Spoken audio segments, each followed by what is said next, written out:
हालिया दिनों में लम्स की रिलीजियस सोसाइटी के ये नौजवान हैं जिन्होंने सूरह असर के टॉपिक पर एक शॉर्ट फिल्म बनाई है।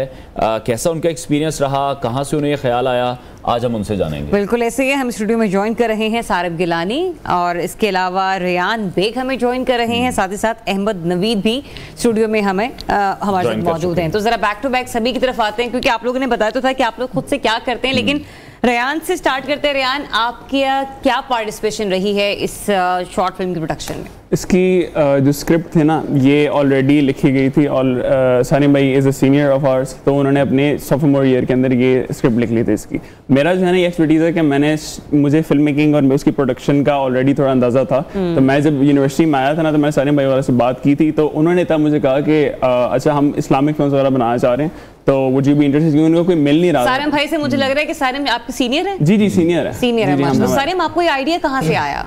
बिल्कुल, मैं एक रैंडमली सूरह असर की तफसीर के ऊपर एक वीडियो लेक्चर देख रहा था। अच्छा। 5 मिनट की वीडियो थी, लेकिन मैं इतना इंटरेस्टेड हुआ कि फिर मैंने 4 घंटे की उसकी सीरीज देखी और मैं फैसिनेट हुआ कि ये 3 आयतों की सूरह के अंदर इतनी डेप्थ कैसे मौजूद हो सकती है। और फिर बस उसी को मैंने ट्रांसलेट करने की कोशिश की कि अब जब मुझे पता चल गया कि मैं बाकियों के साथ कैसे शेयर करूँ, तो फिर मैंने ये स्क्रिप्ट लिखने का सोचा था। ठीक है, तो ओवरऑल फिर कैसा एक्सपीरियंस रहा ये?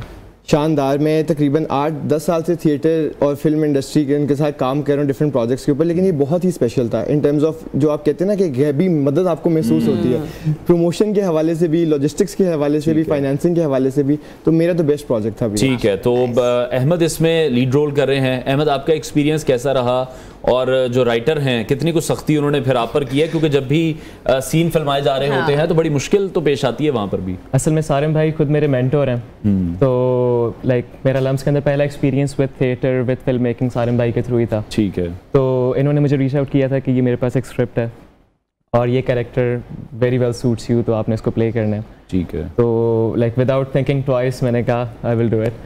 तो अब इसका एक्सपीरियंस इसलिए डिफरेंट था कि मैं थिएटर करता आ रहा हूँ बहुत देर से, तो जिस टाइप के रोल्स हम थिएटर में देखते आ रहे हैं या वैसे नॉर्मल टिपिकल फिल्म्स के अंदर देखते आ रहे हैं, it was very different from that.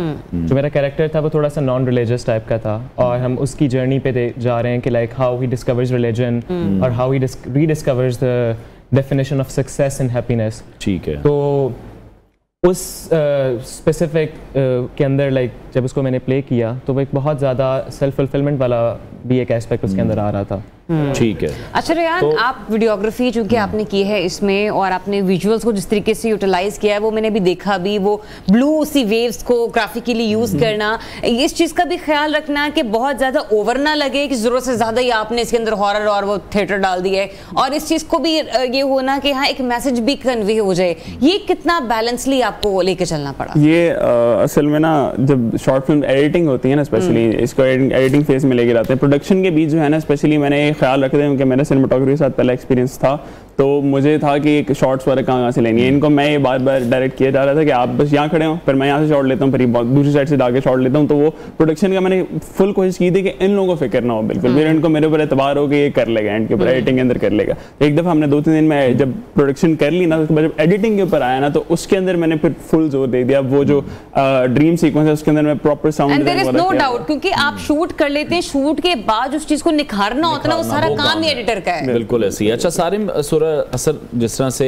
अब इसकी तशरीह की बात करें या तफसीर की बात करें तो उस पर किताबें लिखी जा सकती हैं, आपने स्पेसिफिकली किस पॉइंट पर काम किया है? बिल्कुल, 2 कॉन्सेप्ट जिनसे मैं खुद बहुत मुतासिर हुआ वो ये था कि कामयाबी किस तरह से हम समझते हैं, दौलत, शोहरत, पैसे और दुनियावी चीज़ें, और कुरान का एक कैसे डिफरेंट पर्सपेक्टिव है कामयाबी के ऊपर, और उससे हैप्पीनेस का क्या ताल्लुक है कि एक हैप्पीनेस जो हम एक चीज़ समझते हैं कि ये सारी हम कामयाब हो जाएं फिर हम खुश हो जाएंगे, बजाय इसके कि हैप्पीनेस के बजाय कुरान में कंटेंटमेंट के ऊपर ज़्यादा फोकस किया गया कि हैप्पीनेस एक ऐसी चीज़ नहीं है जो हम अपने पास रख सकें या हम गैदर कर सकें, बल्कि ये तो अल्लाह ताला की अता की गई चीज़ है। तो ये 2 एस्पेक्ट्स है जिसमें हमने फोकस किया था। ठीक है, और अब ये भी बताइएगा रिस्पांस का भी पूछ लेते हैं ना, क्योंकि 2 हफ्ते तो हो चुके हैं, तो फीडबैक कैसा, बीइंग एन एक्टर आपको कैसा फीडबैक आ रहा है, और सेकेंडली इस शॉर्ट फिल्म का अपना एक फीडबैक क्या है?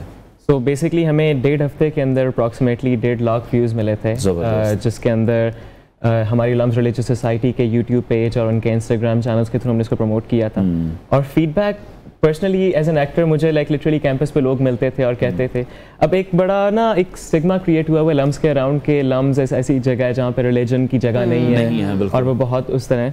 बिल्कुल गलत बात है ये, मतलब लोग मुझे आते थे और मुझे कहते थे कि बहुत खूबसूरत फिल्म है, बहुत ज़्यादा ऐसा थीम है जो हम पहले नहीं देखते आए, एक बहुत यूनिक तरीके से इसको लाइक आप पोर्ट्रे कर रहे हो, मैसेज को आप स्पून फीड नहीं कर रहे जैसे रिलीजियस कंटेंट नॉर्मली होता है।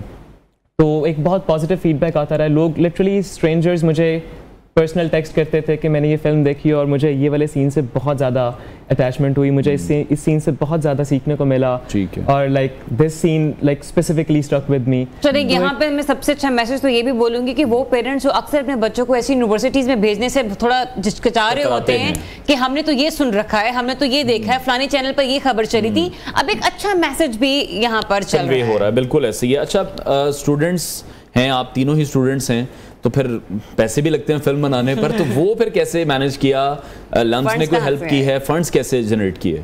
ये बिल्कुल एक स्टूडेंट प्रोजेक्ट ही था और इसको बाद में हमने अपनी सोसाइटी को एक तरह से ट्रिब्यूट या गिफ्ट कर दिया, लेकिन इसके सारे लॉजिस्टिक्स, सारी फाइनेंसिंग हमने खुद की। इससे हम ज़्यादा उम्मीद थी हमें कि जब ये इंशाल्लाह प्रमोट होगा तो हम मजीद स्पॉन्सर से बात कर सकेंगे, मजीद लोगों को रीच आउट कर सकेंगे और उसको फैसिलिटेट। मेनली जो शॉर्ट फिल्म्स के अंदर आपके बजट लगता है ना, वो होता है during production and post production, right? So अब वो क्योंकि मैंने ऑलरेडी थोड़ा सा काम किया हुआ था, मेरे पास इक्विपमेंट मौजूद था अल्हम्दुलिल्लाह, तो मुझे था कि बस ये मेरे पास इक्विपमेंट, मैंने ऑलरेडी कमर्शियल काम किया हुआ है, तो मैंने इस काम के लिए जो है ना उसको बस फीसिबिलिटी लगा दी। बल्कि जो भी हमारे पास रिसोर्सेज थे ना, हर बंदे के डिफरेंट कैपेसिटी के अंदर, वो हमने सब अपने कर दिया। ठीक हो गया। चलें जी, बहुत शुक्रिया सारिम, रायान, अहमद, नवीद हमारे साथ इन कॉन्वर्सेशन थे। हमारी बेस्ट विशेज़ हैं आपकी शॉर्ट फिल्म को लेकर। नाज़रीन, प्रोग्राम का वक्त खत्म हुआ है, इंशाल्लाह कल फिर आपसे मुलाकात करेंगे। अपना बहुत सारा ख्याल रखिए, इजाज़त दीजिए, अल्लाह हाफ़िज़।